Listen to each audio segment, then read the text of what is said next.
They say you can tell a person's past by the way they walk in chains. Some drag him like they've already given up. Some fight him like hope still lives in their bones. But the girl they hauled back to Calhoun Ranch, she didn't do neither.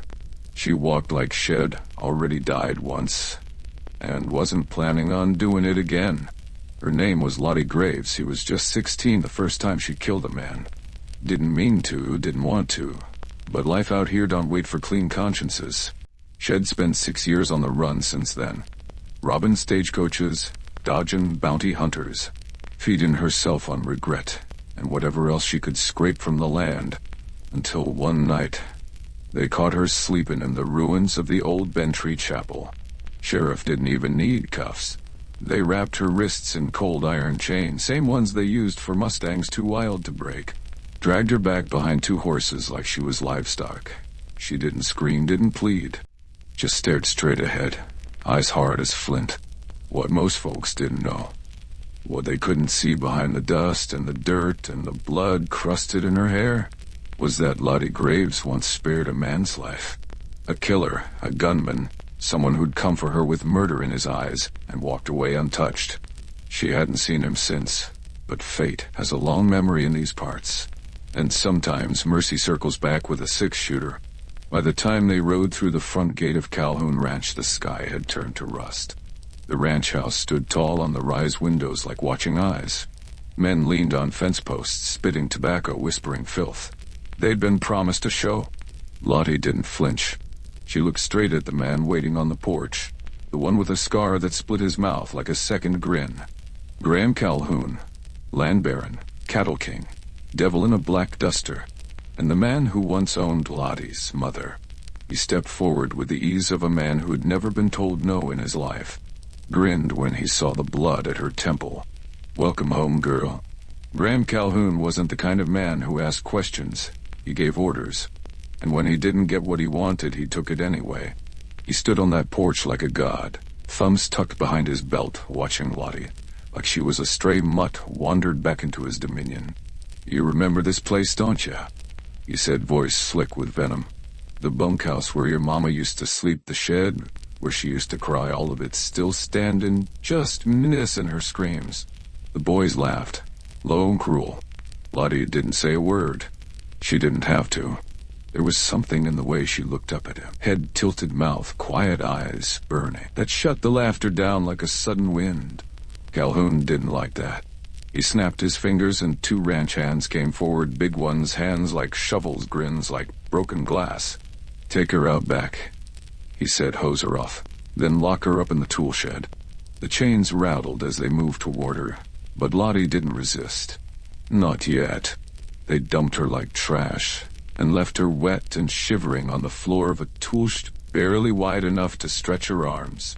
The only light came from a single bullet hole in the wall, and through it she could see the horizon. Dry, endless waiting. That night Calhoun came to visit alone. He opened the door and leaned against the frame like he was admiring a prize horse that bucked too hard. "You got your mama's eyes," he said. Lottie stared at him, silent. Calhoun crouched low. "I ain't gonna hurt you," he said, voice soft. "Now not if you behave. You run off again, I'll put you in the ground myself, understand?" Lottie's answer was a single deliberate spit in his face. He backhanded her so hard she saw stars. Then he slammed the door shut and bolted it from the outside. 3 towns over, in a saloon lit by oil lamps and regret, a man named Jedediah Jed Klein was sitting alone with a bottle of rot-gut whiskey and a silence that followed him like a hound. He hadn't spoken Lottie Graves' name in 6 years. Not since the canyon, not since the girl who could have ended him chose not to. But when a drifter with a scarred neck and loose lips wandered in and bragged about how Graham Calhoun finally caught that little hellcat he'd been hunting, Jed put down the bottle, picked up his revolver, and walked out the door. Without a word. Jed Klein didn't ride fast. He rode steady. Every hoofbeat was a question he wasn't sure he wanted the answer to. Had spent years trying to forget the girl with the busted lip and iron, aimed the one who should have pulled the trigger when she had the chance. But she didn't, and that choice haunted him more than the killing ever had. Back then, Jed had been a different man, wilder, meaner, the kind of man who didn't leave witnesses. But there she was, 16, shaking, staring down the barrel of his own Colt as he bled into the canyon dirt. She looked at him like she was staring into a mirror, and she let him live. Lottie hadn't slept in 2 days. The pain in her jaw from Calhoun's slap had swollen up like a fist under her skin. Her wrists were raw from the chains, and every creak of the floorboards outside sent her blood to a boil. But she never cried, not once. Instead, she counted not time, not hours. She counted exits, tools, weak spots. In the wall, she counted the days until someone came. Not for rescue. No, Lottie didn't believe in saviors anymore. But there was a face she saw in her dreams, sometimes weathered with eyes that didn't blink when the gun fired. The man Shed let live, the one they said had become a ghost with a badge and a bounty on his own head. Some nights she thought Shed imagined him, but not tonight. Jed arrived at Calhoun Ranch just past midnight. He didn't knock, didn't holler, just stood outside the front gate, staring up at the house like it owed him something. A ranch hand spotted him from the loft rider. The man yelled, lifting his rifle, "We got a rider out front." Lights flicked on, boots hit the porch. Graham Calhoun stepped out in his black duster, cradling a glass of bourbon like it was Sunday supper. "You lost, stranger." Jed didn't answer. He dismounted slow, easy, like he had all the time in the world. "I'm here for the girl," he said. Calhoun's smile didn't move. "Shez, not yours." Jed let the silence stretch, didn't say she was. For a second, nobody moved. Then Calhoun chuckled and took a long sip of bourbon. "You know what I hate about men like you," he said, "always thinking they can fix a story they weren't even part of." Jed nodded slowly. "I ain't here to fix her story," he said. "I'm here to end yours. There are moments when time don't move forward or back, it just holds its breath." That was the moment when Jed Klein squared up with Graham Calhoun beneath that storm-soaked porch. 10 men stood between them, rifles loaded. A few had seen Jed's face before on posters. A few had heard stories about the canyon. None of them wanted to be the first to die. Calhoun broke the silence. "You're a dead man, Klein, you know that, right?" Jed looked past him toward the side of the ranch house, toward the tool shed. Then he said something that didn't sound like a threat or a prayer, just an oath. "I owed her silence. That's done now. Now I owe her noise." The first shot didn't come from Jed. It came from the roof. A panicked ranch hand, green and too nervous to wait, squeezed the trigger before Head lined the shot. He missed, but it was enough. Jed drew. 2 bullets. 2 bodies. Both fell before they knew they were hit. The third man came from the shadows with a shotgun raised. Jed ducked low, rolled across the mud, and put 1 round through the man's boot and another in his chest. The yard exploded in chaos. Gunpowder lit the air. Men screamed. Horses reared. And from her shed, Lottie listened to the noise and knew he came in. Graham Calhoun didn't fire a shot, didn't blink. He waited until every one of his hired guns was on the ground and stepped down off the porch like he was going for a stroll. "You always were a dramatic bastard," he muttered, drawing his own revolver. "Jed didn't move. You still beat women, Calhoun?" The answer was a grin. The next moment was fast, too fast for thought. Both men drew. 1 gun fired, only 1. Jed didn't look down at Calhoun's body, didn't smile, didn't spit. Just turned his head toward the shed. "Lottie," he said loud enough to carry through the splintered walls. "I kept quiet long as I could, but you saved me once. Now it's your turn." She was thinner than he remembered, tougher too. 1 eye was swollen, 1 arm bruised to hell, but she was standing, and she was armed. Shed found a rusted awl among the tools, turned it into a shiv. He nodded at her. "Still fightin'?" She nodded back. "Still breathing?" Jed held out his hand. "Let's change that." And together, they walked out into the storm. The ranch behind them still smoked. Bodies lay still in the yard. Some with rifles still clutched, others face down in the blood and rain. Jed didn't bother looking back. Lottie did, just once. She stared at the porch where Calhoun used to lean like he owned the sky. Stared at the tool shed where her childhood had died in pieces. Then she turned her face to the wind and didn't say a word. Sometimes revenge don't feel like fire, sometimes it's just quiet. They didn't talk much that first hour. Jed kept his eyes on the hills. Lottie kept hers on the trail. It was Jed who broke the silence. "You got anywhere you need to go?" Lottie shrugged. "Not anymore." "What about anyone waiting?" Another shrug. Then only ghost I ever kept company with was yours, and you ain't dead." Jed gave a dry chuckle. "I was for a while, you just didn't pull the trigger." They made it as far as Hollow Ridge by sunset. Old mining town, mostly abandoned now, a few squatters, an old preacher with 2 teeth, and a saloon that hadn't seen a poker game in weeks. Jed paid for a single room. 2 beds, 1 door, no windows. He set his hat down slow, like the weight of it had grown over the years. Lottie sat on the edge of the bed, staring at her wrists, the skin had bruised, deep purple and black, like rotted fruit. Jed tossed her a jar of liniment and a clean cloth. "Stings like hell," he said, "but it's honest." She didn't thank him. Didn't have to. Some things were too raw for gratitude. She hadn't meant to stay with him. Not really. Just till she could breathe again, till her hand stopped shaking. But that night, when she heard boots outside the saloon, when she saw the shadow of a man with a long rifle pacing past the window, she realized something she hadn't before. Calhoun may have fallen, but his reach didn't die with him. Someone wanted her gone. Bad enough to send a tracker into the night in the Maffle. He wasn't just any bounty hunter, he was blood. Jed swung out of bed and crossed to the door like lightning, but before he could pull the latch, Lottie's voice stopped him. "Don't shoot him." Jed paused. "Why?" She finally turned to face him. "Because he's my brother.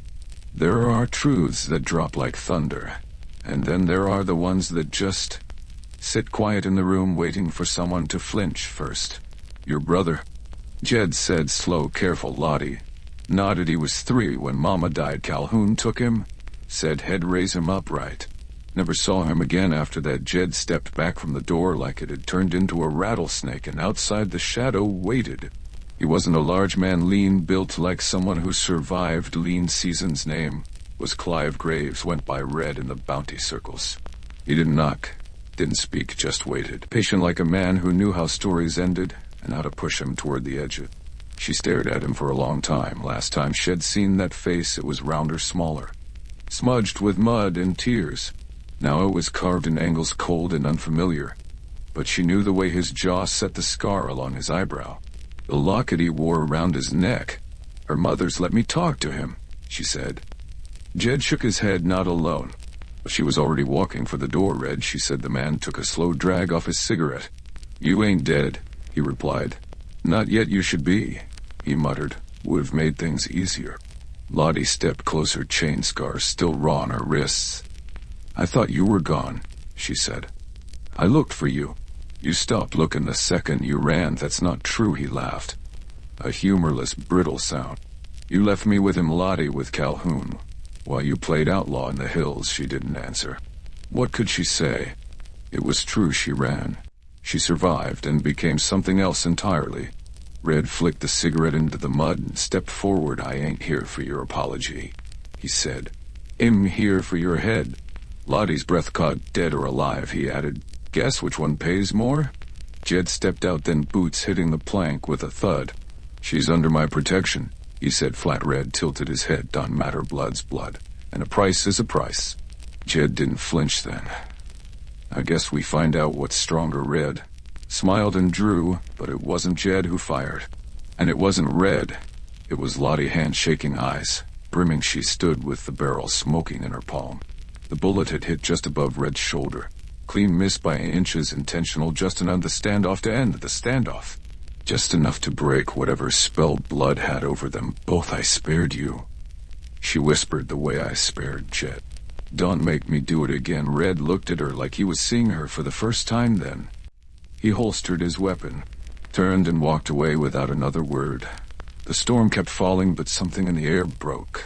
Softer, not forgiveness, but distance. Red disappeared into the dark like smoke off a dying fire. Didn't look back, didn't say goodbye. Some wounds don't bleed. They just stay open. Lottie didn't sleep that night. She sat by the window with her knees pulled tight, watching the stars come out behind thinning clouds. She'd aimed to kill that evening. She could've, but mercy, it had a strange taste now, not sweet, not righteous, just necessary. Jed sat across from her, sharpening his knife in silence. Not because he needed it sharp, because that's what men do when they don't know what to say. By dawn, they were back on horseback. No destination, no plan, just riding west. wherever the sun wasn't behind them. Lottie spoke first. You think Hal'll come back? Jed didn't look at her, no, he said, but if he does, it won't be for a bounty. What then? Jed shrugged for answers for peace. Same reason we all end up riding back somewhere we swore we'd never see again. They came to a crossroads 2 days later. One trail wound north toward Dust Creek, where lawmen still remembered Jed's name and didn't much care for redemption stories. The other veered west into open country. No maps, no fences, no one to ask questions. Lottie pulled her horse up. I need to know something, she said. Jed waited. You said you owed me silence. What did you mean? He didn't answer right away, just looked out at the sunburnt sky, lips pressed thin. I kept your name out of every fire I lit, every man I killed, every bloodied saloon I passed through. I figured you gave me my life. Only fair I gave you your legend. She blinked. And now? Jed turned his horse toward the western trail. Now we build a new one, or burn the old one down. Either way. You don't ride alone no more.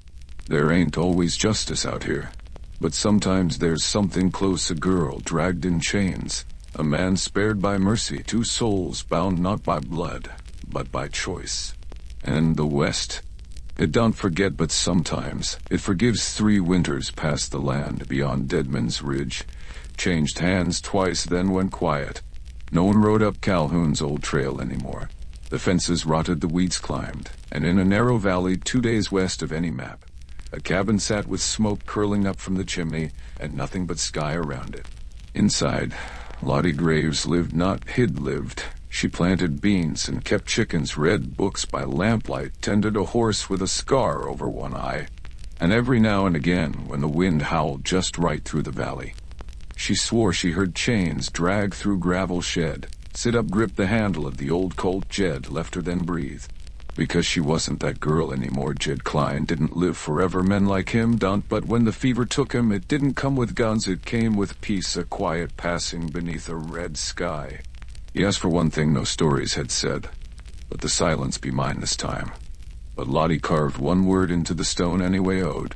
Sometimes the world makes monsters. Sometimes it leaves you in a cage. But every now and then, it sends one soul to pull you out of the fire. And every now and then, you let someone live, and they come back when the rope's around your neck. Just to say not yet.